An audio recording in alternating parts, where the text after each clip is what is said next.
Hello, everyone. Welcome to the 21st episode of By the Drip. This podcast is about coffee, entrepreneurship, and the amazing people we meet through the story of coffee. I'm your host, David Crosby, founder and CEO of ROSSO COFFEE ROASTERS. Today's episode features an inspiring conversation with Mikael Jasin, who shares his journey from being a dishwasher in Australia to becoming the World Barista Champion in 2024. Miki discusses his introduction to specialty coffee, the excitement of his first coffee competition, and the challenges he faced over the years, including burnout and how he overcame it. We explore the life-changing experiences of barista competition, the evolving Indonesian coffee industry, and the importance of mindset and mental resilience. Miki also shares how focusing on oneself can open up the opportunities to help others, the crucial role of feedback and team trust, and the fulfilling experience of winning a competition. And just on a quick side note, Cole and I helped coach Mikael this year to win the championship. Yes, friends, that means back-to-back wins.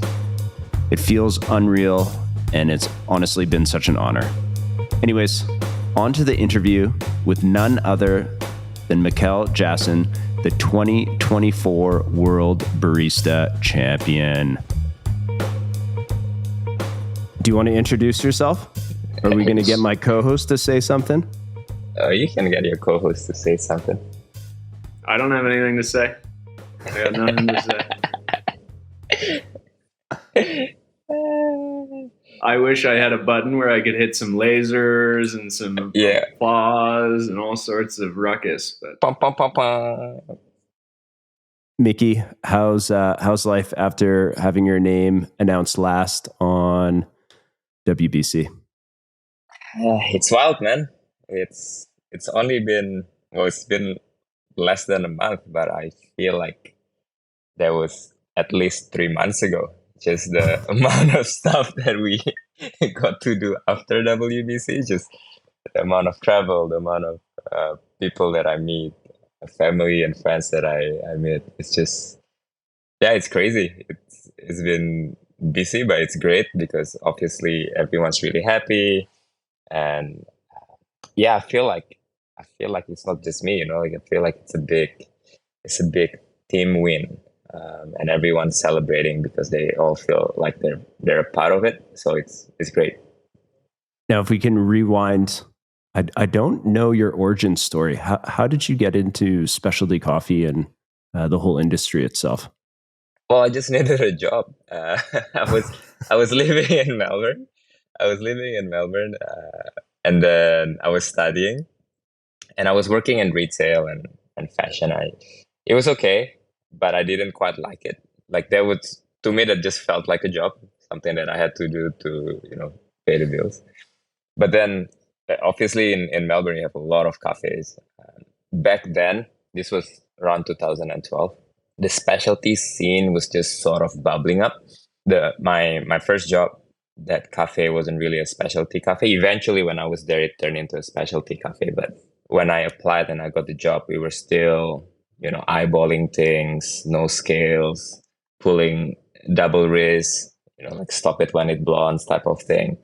So that's how it started. I started as a dishy, like many baristas did. And then a dishy? What's a dishy? Oh, it's a dishwasher. I love all the slang we got going on here. Double riz, we got the dishy. Yeah, shows the generation. No, dishy is a dishwasher in Australia.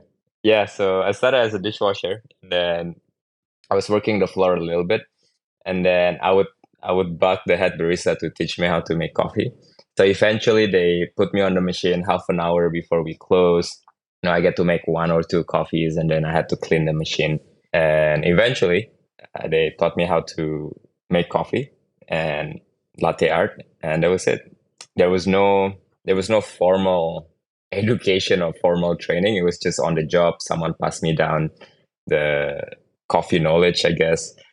And back then I had to read a lot of home barista forum thing. I don't know if they're still around, but back then, like things like WDT or actually things that we do now, they were all already sort of bubbling in the home barista scene. So when did you watch your first competition? When did you get into competing? First comp that I watched was probably WBC 2013. So Melbourne was the host. And then I didn't get to go because obviously all the senior baristas, they all went to the expo and I had to work. So I only watched it online, but it opened my eye because it was the first time that I knew there was barista competitions and that it was a world level competition. Like back then there were still quite a bit of latte art throwdown here and there, but until WBC Melbourne, I didn't know that there was a world level competition. So yeah, that was the first time I watched it, and then I started competing in 2014 in Coffee and Good Spirits. I knew I wanted to compete in barista comps, but my English wasn't that good. The cafe that I work in it wasn't a roastery or a high specialty cafe, so I could make coffee, but not to that level. So I wanted to do something that is a bit more casual before I step into barista comps. So Coffee and Good Spirits was my first step. And how did you do in that comp? Not bad. I placed second. Oh. Well, I think it was mainly because the level of competition wasn't that great yet. This was before, Danny Wilson became a multiple time Coffee and Good Spirits champion. So funny though, he was there. He was there and I think he came, I don't know, he was in the final, but he wasn't top three. So I think that was the first time he competed as well. So yeah, I came second that year, which sort of gave me a little bit of confidence. And then the next year I competed in Coffee and Good Spirits again. But also I did the Barista Championship regionals. And then I did pretty well. I think I was fourth or fifth in the regional. So not bad. Not bad. And then in the timeline, when did you go back to Indonesia and start competing? Yeah. I guess in your homeland. I went back 2017. So I didn't compete in Indo 2017 because I missed actually no, I competed in the regional scene in Australia for the 2017 season. So I couldn't compete in Indonesia for the same competition season. And Common Grounds had this rule that you have to be with them for at least 1 year anyway before you can compete, just to test out if people are serious and things like that. So I waited out that year. I was helping Yoshi a little bit. I think where is 2017? Korea, right? Yeah, I think so. Yeah. So yeah, I was there just to soak everything up. I saw Yoshi train for Seoul, and then our head roaster at the time was the Singapore national champion, Regina. So she was also there. So I get to see both of them train, and that was my first time being in a team where everyone was world level. Before it was just me competing, no one else was competing, and that was the first time. They were the national champions. Obviously, other people were there too. ESC was already there and competing, and at least 5 or so other people competing in different disciplines. So it was great. It was great for me to see that you can actually take this very seriously. And your role at the time, you're a working barista in the cafes? No, so I moved back. Funny, I moved back for a coffee job. A lot of people find that weird, being from Melbourne and then moving back to Indo for a coffee job. Not because I miss home or anything. They gave me a role of double role of quality control. So I was helping the roastery, and also back then we only had a few stores. So I was QCing the stores, and also they gave me a marketing manager role as well. So I was doing that 2 roles, but I knew I wanted to pursue competing as well. And what was the driving force behind competing? What got you fired up about it? Initially, I started because I wanted to learn more about coffee. And since there was no sort of real education around it, I knew competition was going to force me to learn about coffee, but also learn to improve my English, learn to be a better presenter, learn to be more disciplined, things like that. So that's how I started. Then I moved back to Indo, and I realized the reality of working in coffee in Indonesia, that you don't get paid as much as other jobs, right?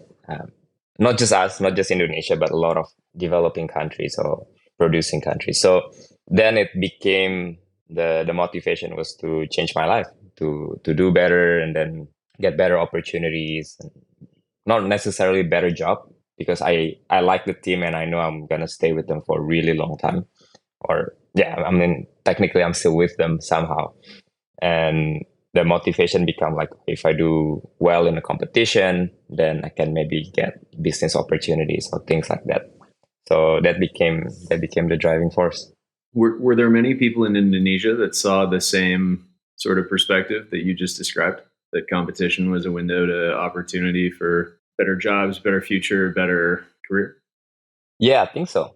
Definitely when I started competing, there were already a few sort of top national level baristas who have shown that it's possible for you to get a better job, to get brand deals, things like that. Maybe not to the point at where we are now, but people people started to see that. And yeah, Indonesia has always had really a lot of people competing in the regional scene, because I think we have that many baristas, but also people see that really as a way to advance their career and get better jobs. I think that's so nice to see and so nice to hear, because at least in our years of doing it, that's how Dave and I have seen it. It's like a career progression, learn about the craft, advance ourselves and therefore advance the people around us. And I think a lot of people look at it just in the light that competition is some, unattainable thing that they can't do, and to know that people are looking at it as a sort of stepping stone to a better life in the world of coffee, I think is fantastic. I got a question for both of you. If I'm a barista and I'm thinking about competing and I need a little push, what would you guys say? What's your piece, one piece of advice for me to sign up and put myself out there? Miki, why don't you go first? Well, I say just do it, right? It's scary. I know it's scary, especially like with me when I first started. I the people that I saw were, or like my role models were all world champions or world level finals. So it felt really scary, because you feel like you're so far away from that. But then those people were like you when they first start their journey, right? So just get in there. At the end of the day, it's a coffee making competition. If you're already thinking about competing in barista competitions or brewers, whatever, you already have the skills anyway to at least brew coffee. So just sign up and then throw yourself out there and trust the process. Yeah, I agree with that 100%. I think if you have any desire to do it, obviously, cultivate that and maybe tell a few friends or colleagues or whatever, and who knows, somebody might step up to support you and kind of ride with you on the journey. That's, in a lot of ways, that's how Dave and I started. And I think the learning that you can take away from it is unbelievable. Like the worst thing that could happen is you learn something. Who cares about the results? Who cares about the ranking? At the end of the day, you just have such a great opportunity to learn about the craft, use it as a gateway to growth for your career, and then connect with other people in the industry that obviously have like-minded perspectives. So I'm Dave, convinced. we're here to talk to you. I might sign up now. We're here to talk to you about competing, Dave. It's time. It's time. Yeah, it's finally time. I'm finally. actually just going to buy a ticket and put your name on it. It'll be like karaoke when you put somebody's name in and a song and throw you into the stage. Yeah, get you up on stage. So we're back to the timeline, 2018. Yeah. When do you break through? What's your first year winning nationals? 2019. Yeah, 19. So, but the first time I competed in Indo was 2018. I came second that year, but I really felt like I needed to lose that year. I wasn't ready to be a national champion. Like I was okay. I mean, I came second, but yeah, if I had won that year, I wouldn't have done, or I wouldn't have achieved final in 2019. So I lost 2018, and then I was tired of coming second. By that point, I've came second maybe 3 or 4 times. So I knew I had to do something different, and I knew the answer was not to look for better coffee, was not to try to steam better milk or pull a better shot, but it was really something inside me. I knew it was a mental thing. So I started reading into Goggins and reading about sports scientists or sports psychologists who work with athletes who couldn't really deliver during their games, or they were good at high school or college, and then they get drafted, and then they couldn't really perform in the professional league. So I read a few books about that, and then I tried to apply as much as I can, and then finally I won in 2019, and I think that was the breakthrough. Yeah. And that year's Boston, and that's where we end up meeting you. Yeah. Do you guys actually remember meeting? Nope. So I remember. Cole's a forgettable guy. Yeah, like I remember obviously meeting Cole and the team and backstage, but I didn't remember the exact moment. Obviously, I know you guys from 2018 from Amsterdam, so you're kind of like the one to watch in Boston. But yeah, no, I didn't remember the exact moment. Cole, do you remember? I also don't remember the exact moment. I do remember on social media, you know how before the comps you see sometimes people make their top 6 picks. Oh, yeah. So I remember getting tagged in a top 6 pick that they had Canada, and they had a lot of, like, let's say, predictable countries. There's kind of the juggernauts every year type of countries, and so a lot of those countries, and then I see Mikael Jasin, Indonesia. And this is like a couple of days before the competition. I don't think we're even in Boston yet. And I'm thinking, who the like I gotta meet this guy. Who is this guy? And I don't know if we actually connected and met backstage. No, I don't think so. I think we might have met having a nice hug during the trophy ceremony. Yeah, I think that was the only time that we properly have interaction with each other. Not backstage, not during practice or competitor briefing. I think you were way on the other side backstage. We were closer to the stage. Like you were toward the far wall. And maybe we did interact once. I had to get my grinder fixed, and maybe I did come back there and say, "What up? I'm gonna rank out one place ahead of you." Just a little shit talk. Just a little shit talk between competitors. And so in Boston, what did you kind of present on? It was a very classic coffee competition routine on purpose. So Daryanto, who is one of my mentors and coach, he suggested, like when we won the nationals and going into worlds, he suggested that I just pick a somewhat safe routine that is still pretty good. Maybe look at some of the top 6 from previous years and then try to apply that template. Talking about coffee information, talking about this is what I did with the milk, this is what the processors did with the coffee. Just try to have a safe type of routine, but try to execute it well. So that's what I did. Talk about fermentation in Panama, fermentation in Ethiopia, fermentation in Indonesia. So still try to put in a little bit of that, I guess, a unique take on it, because we're a producing country. So, this is what we learn overseas. This is how we apply it back home, type of thing. And yeah, it was good. I used Deborah for espresso, and then a Project Origin Ethiopia for milk, and then an Indonesian coffee from Sumatra for the Sikbev, all processed with CM. We talk about that, presented it. And yeah, we did well enough to be in the final. But on the final day, we were a little bit like a kid in a candy store. It was very weird. Like, not weird, but it was a nice memory, because when we were announced to the final, Yoshi, who was with me, he was like, "Dude, I don't know what to do now. I've never been this far. So let's just enjoy tomorrow." Yeah. So yeah, that's what we did. We went into the finals day.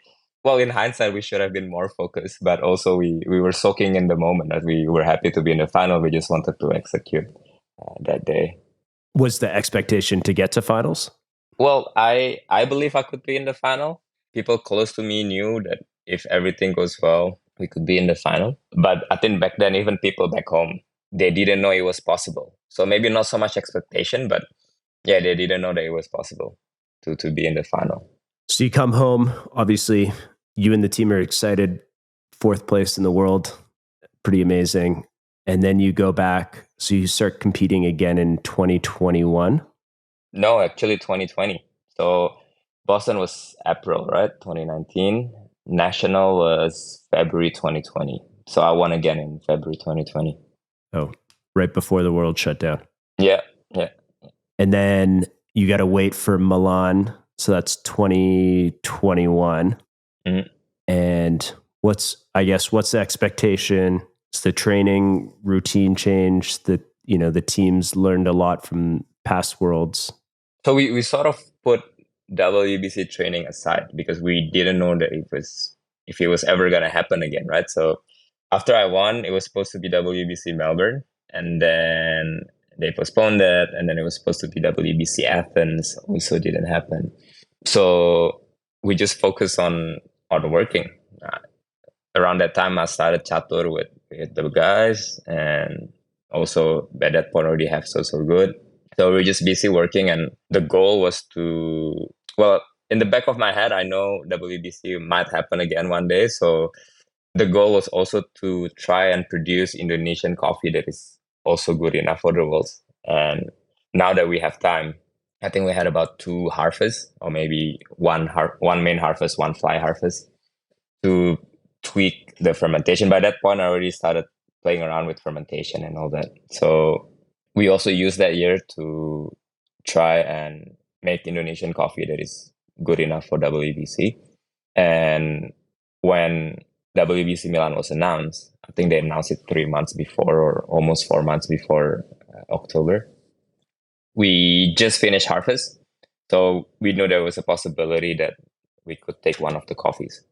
So expectation from people were pretty high, obviously, because I was in the final the year before, but no one outside of the team knew that I was gonna use Indonesian coffee. Even the team wasn't sure if we were gonna take Indonesian coffee. But we had a cutoff date, which I think was in August or in September, that if we could find one coffee that could hit 4 once, we would take that coffee. So it was not like 4 every single time, but for us it was just like we want to see if it's possible to get a 4 in the espresso. And we we didn't care if it was hard to achieve or it's gonna be a very small window. We just need to know if it's possible or not. So we found one, and then started building the run around it. We had a sort of a different run before we found that coffee, but since we found it, we tailor it to like a more talking about Indonesian coffee. Like, yeah, talk about fermentation, but also sort of connecting that to Indonesian coffee. I don't think anyone knew that I was gonna use that other than the team and the farmer. It was a great coffee. I tasted that. I'll give it a 4. Yeah, yeah. Well, it got a 4 on the first day. I think I was third or second the first day. And then you end up placing 7th. What kind of happened, and what went through your mind afterwards? Well, back then we didn't know we came 7th, right? We just knew that we didn't make it to the final. That the semi-final day it was pretty challenging. The coffee didn't perform the way we wanted to perform. And then I brought milk from Indonesia, and that milk didn't survive the trip, so we had to use milk from Milan as well. And back then we were still freeze distilling, so it was quite challenging, like prepping all these ingredients, and the coffee also didn't perform. Yeah, we didn't get announced to the final. I was very disappointed, not at myself, but I felt like I let people down, because obviously people were very excited that I use Indonesian coffee. They send pictures of these folks at the farms watching the routine, and other people, other farmers. So it was like the entire nation was with me, kind of thing, right? But then when I didn't get announced to the final, I was very bummed. I was really disappointed. I felt like I let everybody down. I guess everyone was sad, but they didn't blame me. That took me a while to realize, but at that moment, and for I don't know, almost 2 years after that, I felt like I let everybody down. Oh, So wow. yeah, no, it's tough, man. I think because I felt so much support. So when it didn't happen, I felt like everybody down. Nobody was blaming me. It's just my head messing with me. But then it worked out in so many other ways. Like people started talking about Indonesian coffee. I started seeing other people from different nationalities using Indonesian coffee in their nationals and in the regionals. So we definitely achieved what we wanted to achieve in terms of bringing Indonesian coffee to the map. Barista magazine gave us a platform talking about Indonesian coffee. Sprudge, a lot of this global publication gave us platform. So in that sense, we really achieved what we wanted to achieve. But personally, I also felt a little bit unfulfilled because I knew as a competitor, I knew I could do better as well. So yeah, but I mean, we talk about this in the presentation. Like I was just burnt out. I didn't know what else to say.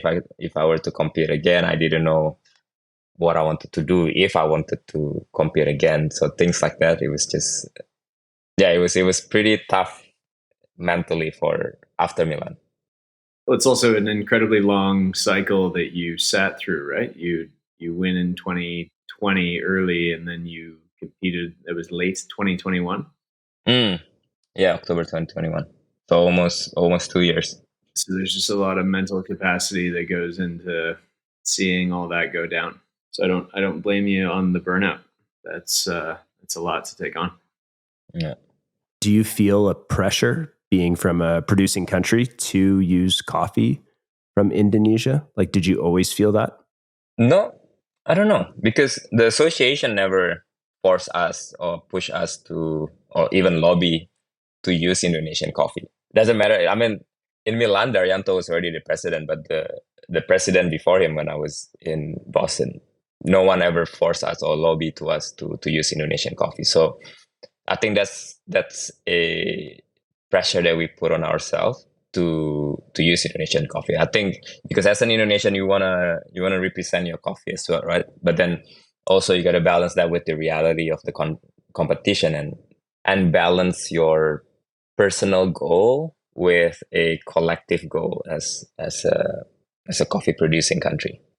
Could you, maybe I'm a listener and I don't know the average profile that's coming out of Indonesia. Mhm. What would that taste like versus, I don't know, a Panama geisha that you used this year? Yeah.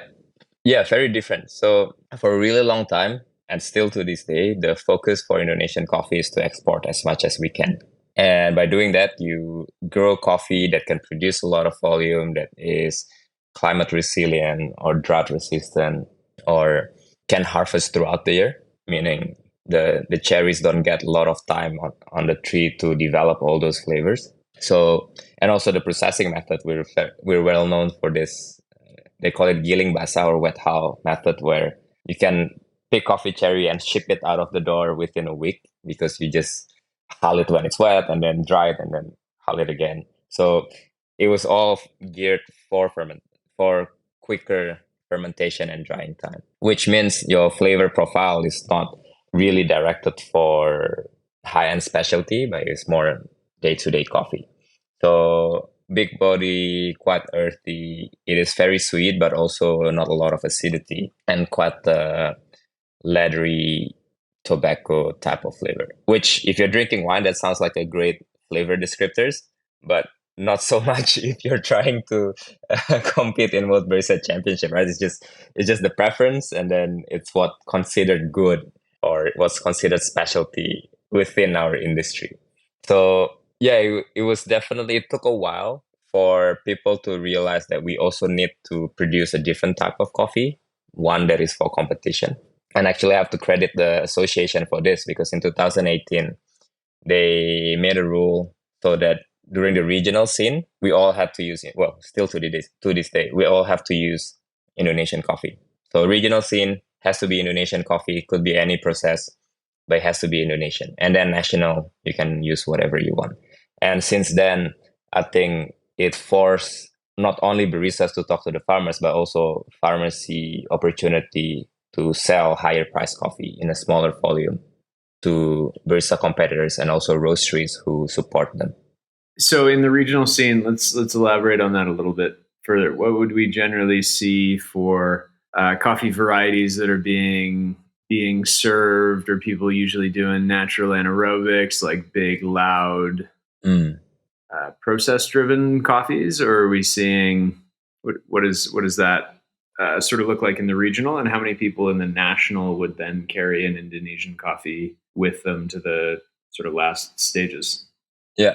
The varieties that we have available to us, they're mainly Katimor based or somehow Robusta hybrid. So a lot of caffeine, big body, high bitterness. So very rarely you find a traditional wash coffees, unless they can find an Ethiopian sort of line like a Abyssinia or a Typica.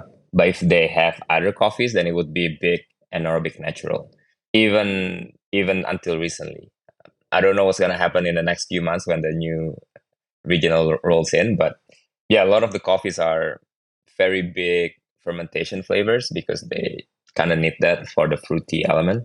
And then honestly, not a lot of people would carry that to the national stage. I did that in 2020. I use an Indonesian coffee for milk and sick bev, and then I use an Ethiopian coffee for the espresso. Few other people would do a similar thing. I don't think anyone would use Indonesian coffee as espresso, other than Raymond, who's a really great competitor in Indonesia. He came second in 2023 using a Indonesian coffee in the final. But he used Jensen up until semifinal, and then once he was announced to the final, he switched to, I think, full Indonesian coffee that year. Oh, cool. Yeah, but I don't think anyone bring Indonesian coffee in the brewers, except maybe if they have a different species, like Liberica or Excelsa. I think a couple of people did that last year. It's so fascinating. You're talking to a couple of Canadians. Obviously, we don't produce coffee, so we don't have any sort of.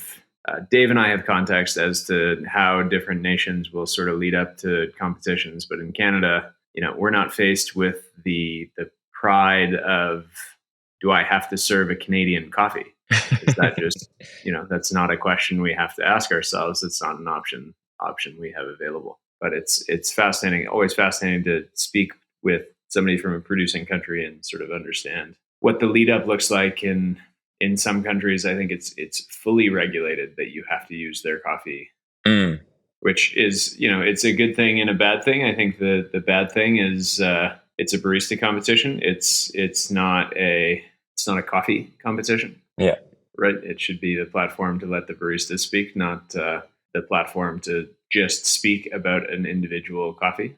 Yeah, I think our association is great with that because they realize that as well. And then now that we have Cup of Excellence, then the barista competition can be about the barista.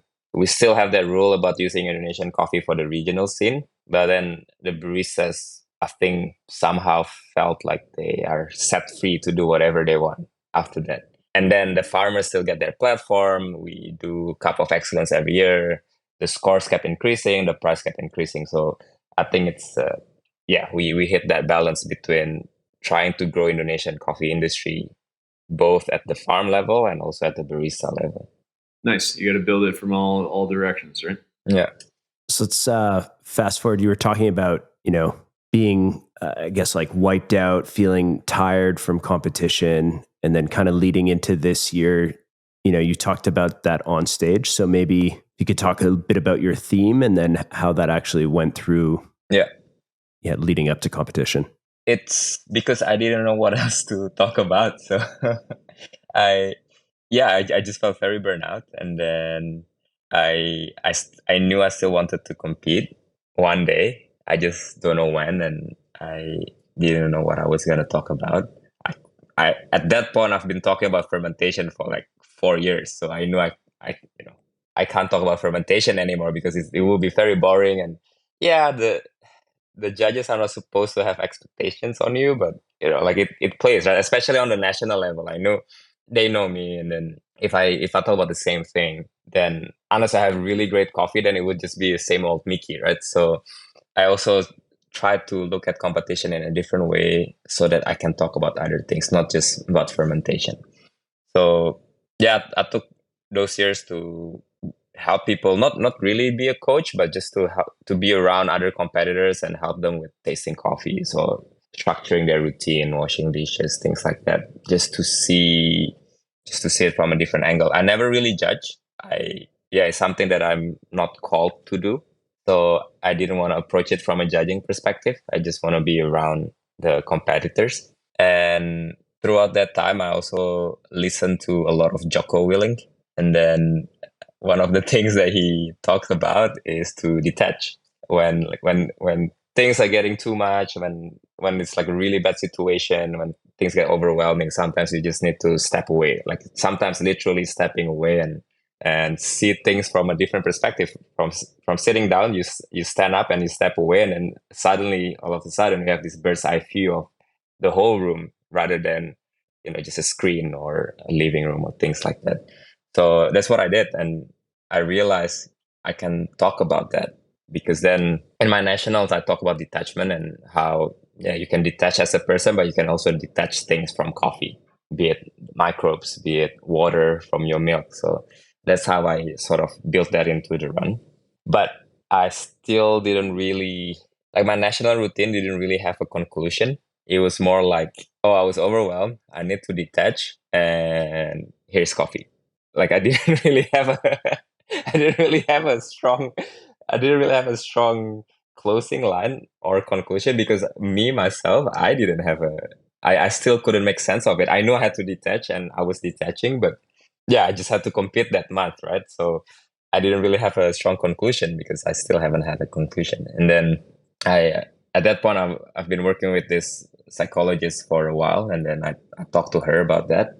This is just before you guys came to Indo. I think 3 days before you guys came to Indo, we had one of the sessions, and then I was like, oh, I had this writer's block. I couldn't think of anything else but about detachment, and so we did some work, and we realized that it was also because I kept thinking that I need to find a big like a bigger purpose than just competing and win for myself. I kept thinking that I need to find something bigger than me because I think we had such a strong message in Milan, and not well at that point I thought that nothing could beat that message as an Indonesian competing in the world stage. So I kept thinking, oh, what else could I do? Like I at that point I was almost sure that we are not going to use Indonesian coffee because we couldn't find one that could score high. So yeah, I was just stuck on the same sort of place because then I couldn't move forward because I was stuck at this mindset, right? I had to find something bigger than myself. And then we realized that I can just think about myself first and get what I want as a competitor, which was to win. And then by doing that, I can help other people by either amplifying their message or somehow tie in Indonesian coffee or Indonesian coffee industry into the run or the things that I talk about after I win. But I first need to look after myself and to win so that I could do other things. And that realization was the one that finally like, okay, I can do these other things. And the mindfulness topic came about because that's how we arrived at that conclusion. We had to you know take a walk to clear the mind. We had to stop and figuratively at that point smell the flowers and do this closing of the eyes breathing exercise for me to help me to arrive at that conclusion. Did you feel the need that you had to use an Indonesian coffee? You just kind of said in there that you were looking for an Indonesian coffee, and I'm so fascinated to know if you felt as an Indonesian that you needed to go up there with an Indonesian coffee, or if you just at least had to explore those options all the way through. The urge was not as strong as Milan because I felt like I've done that in the past and we achieved that goal to put Indonesian coffee in the map. Right. And then also there was COE, So I also feel like the Indonesian coffee already has a platform for that. But I was also still hoping that maybe we could find one that could be maybe for the signature beverage or for the milk. But yeah, we just couldn't find one. And obviously the goal was to win. So we were quite ruthless with the coffee options. Anything that from trying to find coffee that could score 4 once in a while, we had to find coffee that could score 4, whatever you do to it. If you like, if you stuff up the extraction, if you channel, if you stuff up the roasting, it needs to be stable enough to score 4. So yeah, but then deep inside, I still had that. Again, it's my mind messing with me. I thought people would put pressure on me. Like, oh, what if Mickey doesn't use Indonesian coffee? He's Indonesian. Why don't you use Indonesian? Like things like that definitely was in the back of my head. But then again, you can't please everyone, right? So gotta just make the decision and then you roll with it. Yep. And obviously, you made the right decisions. You've gone on through a conquest of the World Barista Championship, and you were the last man standing, as Dave referenced it earlier. You were the last name to be called, therefore the winner of the 2024 World Barista Championship. Yeah. Incredible, man. It's wild. Well, I could only process it weeks after it happened, I think, because, and we talk about this, right? I visualize a lot. And when I visualize very detailed. So, I would visualize my name getting called last. I visualize the top 3 as well. I was pretty accurate. And then I would visualize, holding the trophy in a certain way, Boram coming to me, giving me the trophy.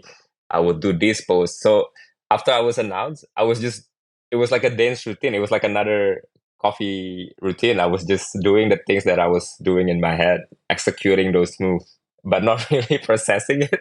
That's why I wasn't like jumping up and down with excitement. It was just, yeah, it was like, it was living the dream. And I know I had to do this move. I had to do, I had to point at somebody because that's what I did in my head in the morning. Yeah. Can I ask about your training routine? It's, you spoke about it there. Visualization's a big part of it, but also, you kind of talk about mind, body, and soul in the presentation. How does that kind of connect for training for you, for barista competition and in, I guess, life in general? Yeah. So in 2018, after I lost and I came second, when I knew I had to change something in me, it was more like I tried as much as I can to do other things that is not coffee related training. I still did the coffee training, obviously, but I started doing other things that could support that. So working out or visualizing as well, because a lot of the books that I read about athletes sometimes, well, not sometimes, a lot of the times they mention visualization, right, to achieve your goal, to execute your move. Oh, I'm gonna put my hand here so that when I swing my bat, then it's gonna turn this way. So I use that quite a bit to help me save time when I actually train. So from 2018 up until Milan, it was very intense, especially about 3 or 4 months leading up to Worlds. But I think it was a bit too intense. So I would only sleep for 4 to 5 hours. I would wake up at 4 a.m. in the morning. Then I would work out or do some script work. I like doing script work in the morning because there's no distraction. And then I would go to work, finish work, and then go back to training, finish training at like 10 something, and then sleep by 11, and then wake up at 4 the next day, which made me feel like a badass. But then also, those training hours are not as efficient as if you had enough sleep. So this training camp, obviously you guys recommended me to get a Whoop.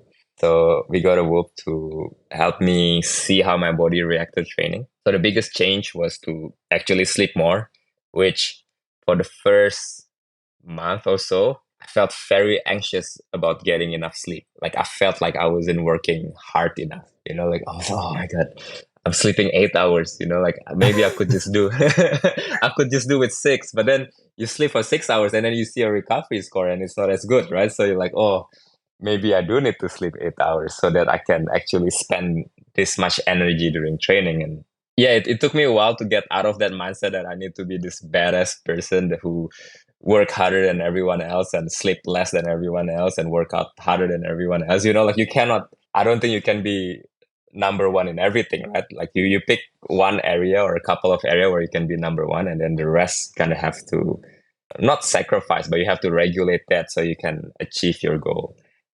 So yeah, that was the biggest thing. And then obviously the visualization was still going. I tried to be more detailed. I tried to do it longer. With visualization, it's a bit hard if you're not used to it. So it does take a while to build the, I guess, mental muscle to allow you to see things in real colors. Or sometimes I could smell the things, like I could smell the coffee being pulled, things like that. And then also the competition training itself. I feel like this time around we spend more on the presentation aspect rather than the technical aspect.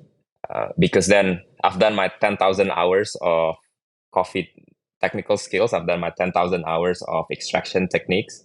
And then the final 10,000 hours was to do presentation. So yeah, we spent a lot more time for the presentation, especially towards the end where we already have the routine.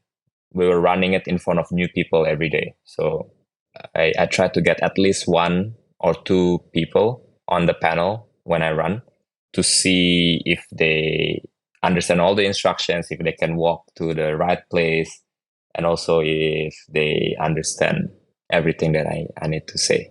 And then also I only do one run a day, which is probably not common among competitors. So I do it because then in my head, I know I only have one chance to get it right.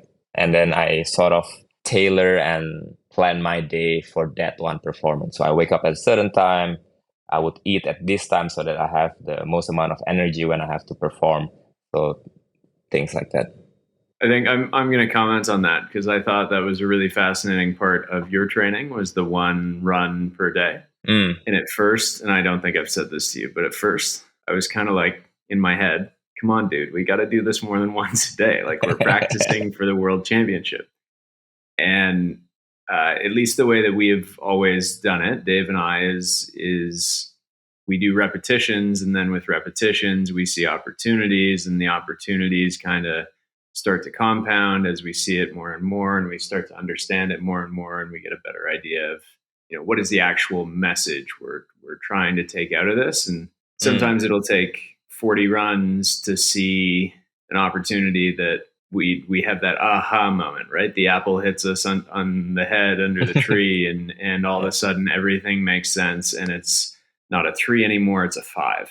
And with your camp doing one run a day was super fascinating because obviously I understood where you were coming from on the fact you get one chance, one opportunity. But from our perspective, now we also only have one chance or one opportunity to give you feedback today.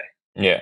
So it was really neat. Dave and I working with other competitors as well. You do one run, let's say they're doing 3 or 4. I think the notes that Dave and I would take for your one run were probably equivalent to what we would do in numerous runs with the others, because we had to focus, so much more intent on everything happening, knowing that we're not going to see this again for at least 24 hours.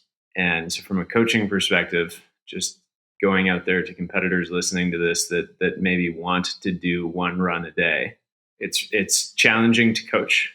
I'm not going to lie. And as a competitor, I think you need to have the mental strength that Miki has just talked about and that he has practiced and he's put those hours in, because it might only be one run that he's doing, but realistically, I'll put the words in your mouth, Miki, but you're doing runs all day, right? You're 100% into it. Yeah. In my head, I do runs all day. Just for context of people that will hear this and will tell their coaches, I'm going to do one run a day. It's like, cool, you want to do one run a day? That's totally fine. But you need to spend the other 23 and a half hours a day, mentally mapping out everything that is going into this one run and being ready to receive feedback, which, every run that you did, you were hyper focused on feedback, and you would make those additions or changes that night, or we would discuss it in full detail. And I think it's a fascinating way to have trained. There's a lot of complexity and a lot of layers that went into that style of training and many years of expertise. Yeah, I only started doing this maybe this camp and nationals. I think you need that repetition in the beginning of your competition career, because that's how you learn about presentation. That's how you learn how to temp properly, to distribute properly. But as you gain more skills, then you can just focus on the finer details. And for me, that was just doing that for once a day. And as you said, Cole, it's the other 23 hours. I map out everything. Right? After training, I note down the feedback and then try to make the changes at night or early in the morning, and then try to apply that in my head before I actually go into training.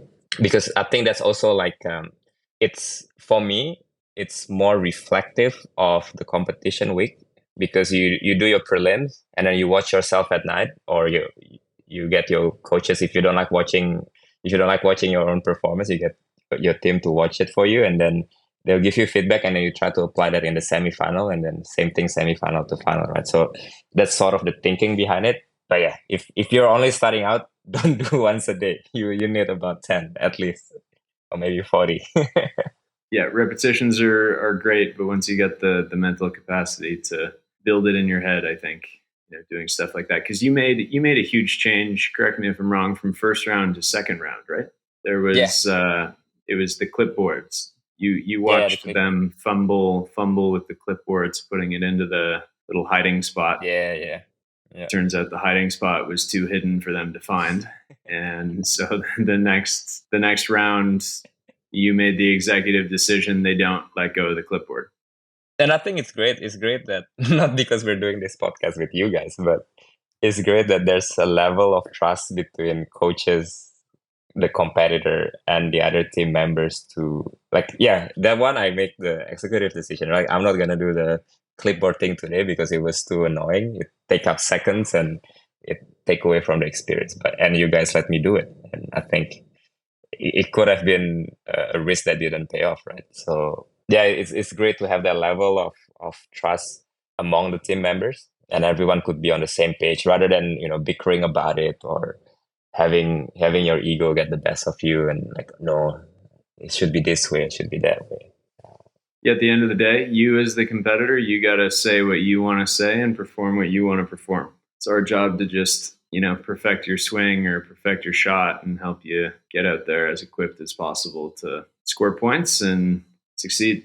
I think on the point of the clipboard, to continue patting you on the back in terms of how exceptional of a competitor you are. 2 days before the first round, 3 days before the first round, because you were on the second day, we had our final training session, and the clipboards, those trays or whatever those are called, the boxes to put the clipboards, were actually situated for the signature beverage. Yeah. And we went through it, and we finished the one run, and the biggest discussion point was, should the clipboards go down here or should they go down on the espresso course? Yeah. And we went back and forth, I think in the lab that day, and then in text conversations that night, and then again the following day. And it was like, okay. And you made the executive again, and you're like, yeah, let's do it. Yeah. It's very impressive. Yeah, that was scary. Yeah. It's pretty scary. Normally I wouldn't make that change that close to competition, but also it felt right. And it felt like it would improve the run so much. Just from everything just makes sense. And after 10 years of competing, I learned to take feedback and to sieve out which one is useful, which one is not. And they were all useful feedback. So yeah, but I wouldn't have done it if I was still competing maybe like a few years ago. I wouldn't feel comfortable having that much change, because I think we did that change, or we talked about doing that change, and only had one more practice session the next day to apply that change. Without you guys, I was just with Jesse, and then we ran it. We we still went over time. Actually, no, maybe we went under, but that's because there were no other people, so they're walking around everything. It wasn't there. Yeah, it was pretty scary, but I know it makes a lot of sense and it would improve the experience so much. And yeah, we decided to run with it. Can you think back to like an inflection point or like a key moment leading up or during the competition that you thought like, okay, I can win this thing? Obviously, you had the belief and you're visualizing it, but was there a moment that you kind of felt like a momentum shift? Yeah, final day. Well, throughout the week, I think after my first round, people came up to me and say the run was very good and everything. So yeah, that helped with the confidence. But final round, like final day, I wasn't really nervous. But after we roll out to the stage and it was just me wanting to start my preparation time, that's when I don't know if other world champions have this feeling, but everything felt like it started to fall into the right place. Like the crowd was there. I could feel the energy of the crowd. They were with me. I wasn't nervous. Yeah, a little bit of butterfly in my stomach, but it was like good anxiety. And I did my prep time, pulled the practice shot. It came out 21.0. Shot time was what we wanted, 24 seconds. Everything was just falling into place. It's almost like, well, obviously the trophy was there, so I could see it, but also it's almost like it's a very tangible thing that I just need to. It's like me staring at the screen right now. I know my screen is right there. I can just touch the screen. It was almost like that. I knew I could do this thing, and I just need to make the steps and do it. So I just need to do this 15 minutes and then grab that thing at the end. So it felt that obviously a lot of things can still happen, but I had that confidence and I had that belief that yeah, it's mine. I can just take it, and it's very hard to explain and articulate, but it just felt so tangible to me at that point. There's so many little things that are completely unexplainable but fascinating to look at. Like I understand what you're saying about the finals day. You were also the middle stage, which in a lot of ways feels that you're now presenting for everybody that's going to be in the crowd. Yeah. And you had grinder number 24. Yeah. You're the 2024 World Barista Champion. Yeah. There's a handful of things that happened over the course of the days or the week, like the Canadian quarter. Yeah, I don't know if we need to go into. I don't know if we need to go into that story, but there's so many just like little details that all kind of slightly put wind in our sail, and gave us that momentum, gave you that momentum to get up on the stage and deliver, and maybe what is one of the best WBCs possibly ever. So many fascinating turns, very close scoring. We got 7 finalists. We got some drama in there with some miscounts. We got, 55 competitors, 54 competitors, something like that. So a big crowd. Arguably the best WBC that we've gotten to stop and smell the flowers at. Yeah, it's great to do it with you guys as well. I think for me personally, the journey, like I'm glad I won that way. I'm glad I came fourth in Boston, so I had a little bit of a taste of success and used that the best I could. I'm glad I didn't get the ranking that I wanted in Milan, and that fueled me that gave me my burnout, but also that gave me fuel for this journey, right? So I'm really glad I won that way, and I'm really glad that other people also see it that way. I feel like people follow my journey and they can relate why WBC Busan win was very special, because then it happened that way. It's not because I had the best coffee only or I had the best presentation only, but everything that happened before was needed for me to win that day. Yeah, very great. Now I know we're close on time here, Mickey. You got a full day ahead of you as a World Barista Champion. I'm sure your chauffeur or limousine will be picking you up shortly and taking you from one interview to another. We appreciate you squeezing the time in for us. We actually had to pay for this interview. No, you didn't. What is next? You're the 2024 World Barista Champion. You have been working incredibly hard for this for many, many years. What is the next stage in your journey? What would you like to do? Is there something you'd like to do that you can mention on the podcast? If obviously you got stuff under wraps, no problem. But you've got a very long term. You've got a year and a half, give or take. Yeah. For Milan 2025. Is your competition career done? Will we see you on stage again in the future? Give us a little juice. Give us a little inside scoop here. Yeah, they're wanting to know what's up. I don't know. It's funny. You work on it for so long, and then it happened, and then now you don't know what to do with yourself. You know, you visualize all this, you work towards it, and then it happened, and then it's obviously all the opportunities that come my way are great, and my schedule is crazy all the way until the end of the year. All these trips that we plan and expos and interviews and pop-ups. So those are all happening, and working with brands that I've already worked in the past or new brands that are coming. So those are great. But yeah, in terms of personally, I don't know. I was talking to one of the world champions, and then he mentioned, we should just say his name, Dale. I was talking to Dale, and then he was like, you need to also find something, like a goal to, I guess, to help center you, because then as competitors, we're so programmed to have a medium term goal, like a WBC or something, and that helps sort of grounds us and center us. So I need to find that goal, be it, I don't know, running a marathon or going for another long cycling, things like that, to sort of give me a little bit of a mini goal for me to follow.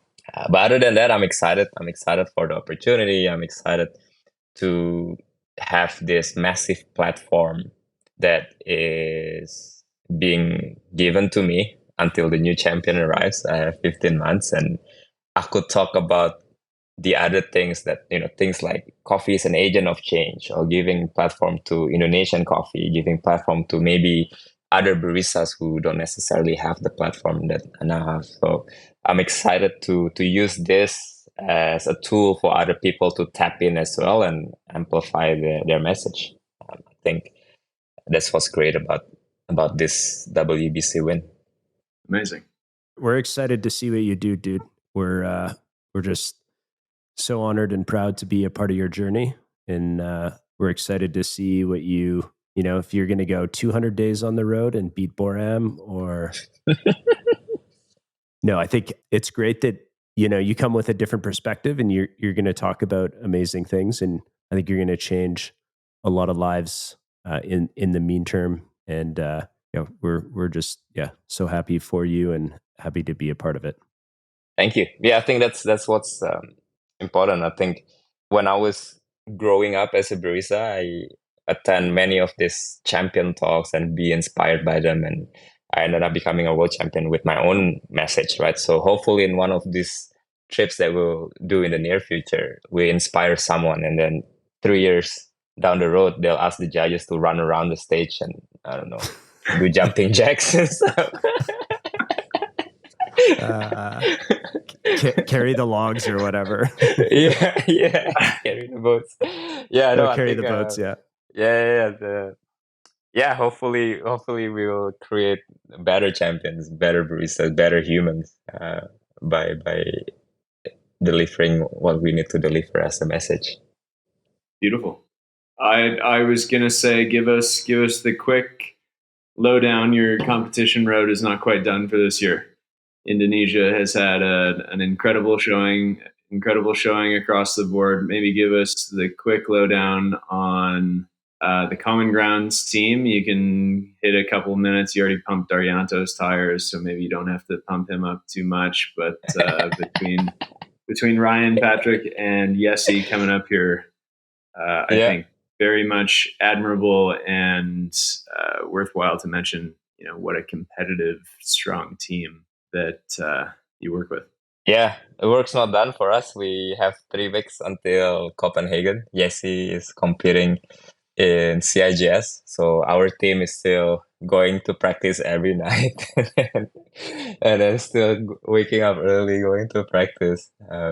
But at least it's a coffee in good spirits, so we're enjoying it as well. Getting on the booze, have shitty whoop recovery scores. We're very motivated, obviously, because I don't know if it ever happens before, but we're aiming to have 3 trophies from the same team in a competition year. I don't know if it ever happened before. In but one season. in one season, yeah. So we're aiming for that.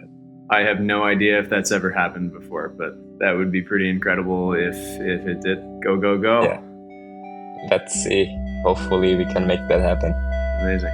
Hey, No? look at Miki, that. I know you You've gotta made go. You gotta go. Thanks for about your listening day to and By the Drip. If you could all please that big subscribe world champ rate, stuff. and give us a comment, damn shit. that'd mean the world to me. No, actually Till today I have next to do time. actual work. Well, we're sorry. Maybe we should keep the interview going. Yeah, I've been neglecting the actual work for a while. Okay, well, appreciate it, buddy. Thanks so much. Thank you. And we'll talk to you soon. Talk to you soon. Ciao, guys. Ciao.